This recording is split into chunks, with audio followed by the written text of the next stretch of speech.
Hello दोस्तों, तो आज हम देखेंगे ज्योग्राफी का कुछ टॉपिक। तो इसको आप गौर से समझने का कोशिश कीजिए। इसमें हम 4 मतलब चैप्टर या टॉपिक कह सकते हैं पढ़ना है। पहला हो जाएगा आपको एस्ट्रोनॉमी, है ना। दूसरा जियोलॉजी, तीसरा हो जाएगा टोपोग्राफ, तीसरा हो जाएगा जियोग्राफी, है ना। जियोग्राफी यानी कि भूगोल। तो सबसे पहले हम एस्ट्रोनॉमी पढ़ लेते हैं। आइए, तो इसमें यहाँ पे याद रखना है स्टार यानी कि तारा। यानी कि तारा क्या है? तो तारा उसे कहते हैं जिसके पास हीट हो और लाइट हो, है ना, और आकार भी बड़ा होना चाहिए, ऐसा नहीं कि छोटा। तो सिंपली आपको याद रखना है स्टार यानी तारा होने के लिए हीट और लाइट होना चाहिए। हीट बोले तो क्या हो जाएगा ऊष्मा, और लाइट बोले तो प्रकाश। अब देखिए कोई स्टार यानी कि तारा कैसे बनता है। तो कोई तारा कैसे बनता है, तो इसको आप सिंपली याद कर सकते हो दोस्तों। सबसे पहले एक विरल गैस होता है, यानी कि ऐसे ऐसे कुछ भी अपना गैस है तो पहले विरल गैस होता है। इसके बाद वह मतलब क्या बोलते हैं थोड़ा सा केंद्रित हो जाता है तो वह निहारिका बन जाता है।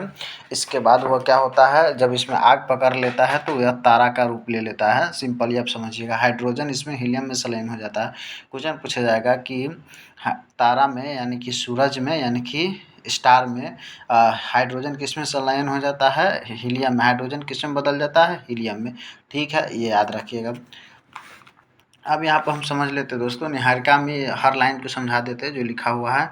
निहारिका में आग पकड़ लेता है तो उससे तारा बन जाता है। जब इसमें आग पकड़ लेता है निहारिका में तो उसे हम क्या कह सकते हैं? तारा। ठीक है, आप इसका हम प्रोसेस समझ लेते हैं। यहाँ पे याद रखना है दोस्तों, सबसे पहले क्या बनता है तो विरल गैस रहता है, ये थोड़ा सा संकेंद्रित हो जाता है तो निहारिका बन जाता है। फिर यह तारा बन जाता है, यानी कि सूरज भी बोल सकते हैं या तारा। मतलब सूरज तो एक अपना नाम है तो बोल देते हैं, तो आप फिलहाल तारा ही याद रखिएगा, तारा। अब इसको हम इसमें क्या होता है, ये तारा का भी कुछ उम्र होता है ना। तो इसका याद रखिएगा, ये कुछ मतलब कि ये ख़त्म हो जाएगा, है ना। तो ये जब ख़त्म इसका प्रति ऊर्जा हम बोले तारा होने के लिए क्या होना चाहिए? हीट और लाइट। तो ये ख़त्म जब हो जाता है तो ये क्या बन जाता है? लाल दानव। इसका आकार भी क्या हो जाता है? बड़ा हो जाता है। तो आप इस पर भी फोकस कीजिएगा। तो इसका आकार क्या होता है? बढ़ जाता है। इसका 90 से 95% इसका उसमें ख़त्म हो जाता है तो यह लाल दानव का रूप ले लेता है।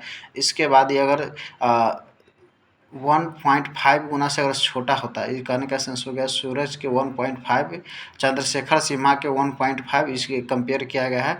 तो फिलहाल आप याद रखिएगा 1.5 गुना से अगर यह छोटा होता है, मतलब लाल दानव का आकार अगर 1.5 गुना से छोटा होता है तो श्वेत बावन बनेगा, और 1.5 गुना से अगर बड़ा होगा तो वह बन जाएगा सुपरनोवा तारा। अगर इसका आकार जो है 1.5 गुना से छोटा बनेगा तो श्वेत बावन ले लेगा, अगर 1 पॉइंट से बड़ा बनेगा तो अभिनव तारा ले लेगा। श्वेत बावन के बाद वह काला बावन बनता है, फिर वो ख़त्म हो जाता है, चमकना अपना बंद कर देता है।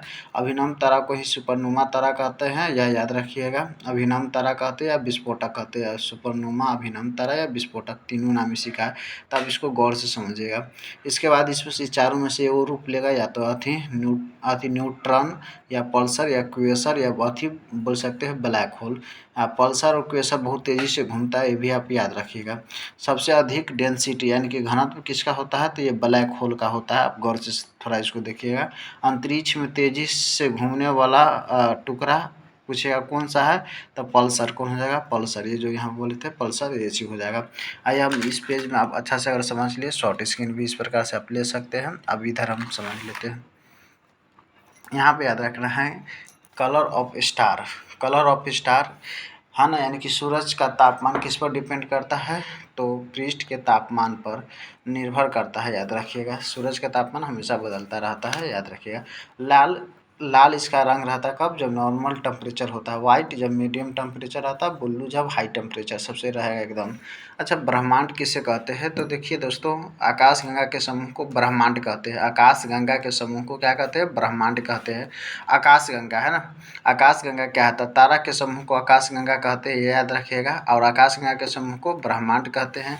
क्लस्टर, 3 तारा के समूह आकाशगंगा के समूह को क्लस्टर कहते हैं, ये भी आप याद कर सकते हैं। 3 आकाशगंगा, जैसे हम सब मंदाकिनी आकाशगंगा या दूध मेखला, ये क्या लिखा हुआ है इसको गौर से आप समझ लीजिएगा। मंदाकिनी या दूसरी को बोलते हैं दूध मेखला, ये इस आकाशगंगा में हम रहते हैं ना। आप पूछेगा मेरा पड़ोसी आकाशगंगा, तो देवयानी हो जाएगा। हम मंदाकिनी आकाशगंगा में रहते हैं, सिंपली समझ सकते हैं दोस्तों। यहाँ पर लिख दी है प्रॉक्सिमा सेंचुरी, ये बहुत चमकता है, ये याद रखना है आपको।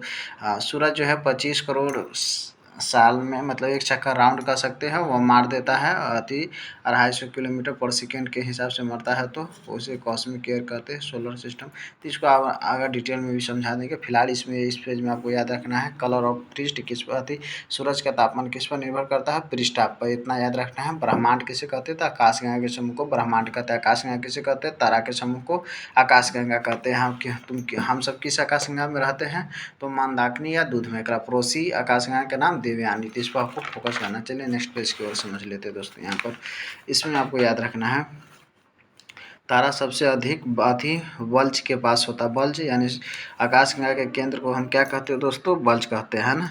तो याद रखना है तारा सबसे अधिक कहाँ होता है, बल्ज के पास। क्यों होता है, क्योंकि यहाँ पर सब खत्म होता है तो यहाँ पर आ जाता है। सूरज से नज़दीक तारा के समूह को नक्षत्र कहते हैं ना, बोलता है कौन नक्षत्र में जन्म लिया हो, इस प्रकार से। तो आप इसको याद कर लीजिएगा, सूरज से नज़दीक तारा के समूह को क्या कहते हैं, नक्षत्र कहते हैं।